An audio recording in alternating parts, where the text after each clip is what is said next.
السلام علیکم۔ سنن ترمذی میں بیان کیا جاتا ہے کہ ایک روز نبی کریم عرب کے کسی کوہستانی علاقے سے گزر رہے تھے کہ رکانہ سے ملاقات ہو گئی۔ سرور عالم صلی اللہ علیہ وسلم کی عادت مبارکہ تھی کہ جو شخص بھی آپ صلی اللہ علیہ وسلم سے ملتا اور اس کو اسلام قبول کرنے کی دعوت ضرور دیتا۔ چنانچہ سرکار دو عالم نے رکانہ کو بھی دعوت دی، اے رکانہ، تم بت پرستی سے توبہ کرو اور اللہ تعالیٰ جو وحدہ لا شریک ہے اس پر ایمان لے آؤ۔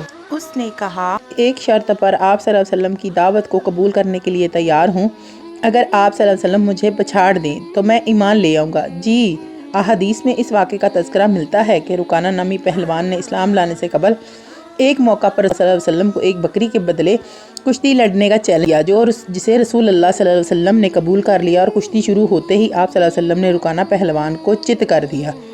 اسے یقین نہیں حضور صلی اللہ علیہ وسلم نے کیسے اسے چت کر دی، تو اس نے دوبارہ پھر 12 چیلنج دیا، اور آپ نے تینوں مرتبہ اس کے چیلنج کو قبول کرتے ہوئے اسے تینوں مرتبہ چت کر دیا۔ آخر میں تینوں بکریاں بھی اسے واپس کر دیں۔ رکانہ پہلوان رسول اللہ صلی اللہ علیہ وسلم کی معجزانہ نبوی طاقت کو پہچان گیا اور کہا کہ آج تک کوئی بھی مجھے زمین پر گرا نہیں پایا، چونکہ آپ نے مجھے 3 مرتبہ زمین پر گرایا ہے، اس کا مطلب ہے کہ آپ کوئی عام آدمی نہیں ہیں بلکہ اللہ کے نبی ہیں۔ چنانچہ رکانہ پہلوان کلمہ پڑھ کر مسلمان ہو گئے اور رسول اللہ صلی اللہ علیہ وسلم کے صحابی بننے کا اعزاز پا لیا۔ باپ کی شکست کے بعد اس کا بیٹا یزید بن رکانہ بھی، جو کہ مانا ہوا پہلوان تھا، وہ 300 بکریاں لے کے بارگاہ نبوت صلی اللہ علیہ وسلم میں حاضر ہوا اور کہا، اے محمد صلی اللہ علیہ وسلم، آپ مجھ سے بھی کشتی لڑیے۔ سرکار صلی اللہ علیہ وسلم نے تبسم فرمایا، اے ابن رکانہ، اگر میں نے تمہیں پچھاڑ دیا تو تم کتنی بکریاں مجھے انعام میں دو گے؟ اس نے کہا، 100 بکریاں میں آپ کو دے دوں گا۔ حضور صلی اللہ علیہ وسلم تیار ہو گئے اور اس سے ہاتھ ملاتے ہی اس کو زمین پر پٹک کر چت کر دیا، اور وہ حیرت سے آپ صلی اللہ علیہ وسلم کا چہرہ مبارک دیکھتا رہ گیا۔ تاہم اس نے پھر دوبارہ کشتی لڑنے کے لیے چیلنج دیا تو آپ صلی اللہ علیہ وسلم نے دوسری مرتبہ بھی اس کی پیٹھ زمین پر لگا دی۔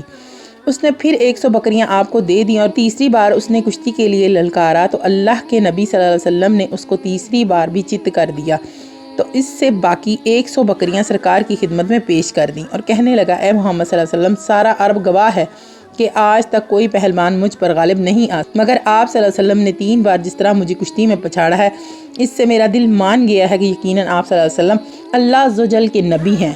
یہ کہا اور کلمہ پڑھ کر دامن اسلام میں آ گیا۔ حضور صلی اللہ علیہ وسلم اس کے مسلمان ہو جانے سے بے حد خوش ہوئے اور اس کی 300 بکریاں واپس کر دیں۔ نبی کریم صلی اللہ علیہ وسلم، جن کے دن اکثر فاقہ کشی سے گزرتے، کئی ماہ حضور پر نور کا شانہ رحمت میں چولہے میں آگ تک نہ جلتی تھی، کھجور کا ایک دانہ منہ میں ڈال کر پانی پی لیا اور شب و روز گزار لیے۔ رکانہ تو ہر روز معلوم نہیں کتنی مقدار گوشت، گھی اور دودھ کا استعمال کرتا ہوگا۔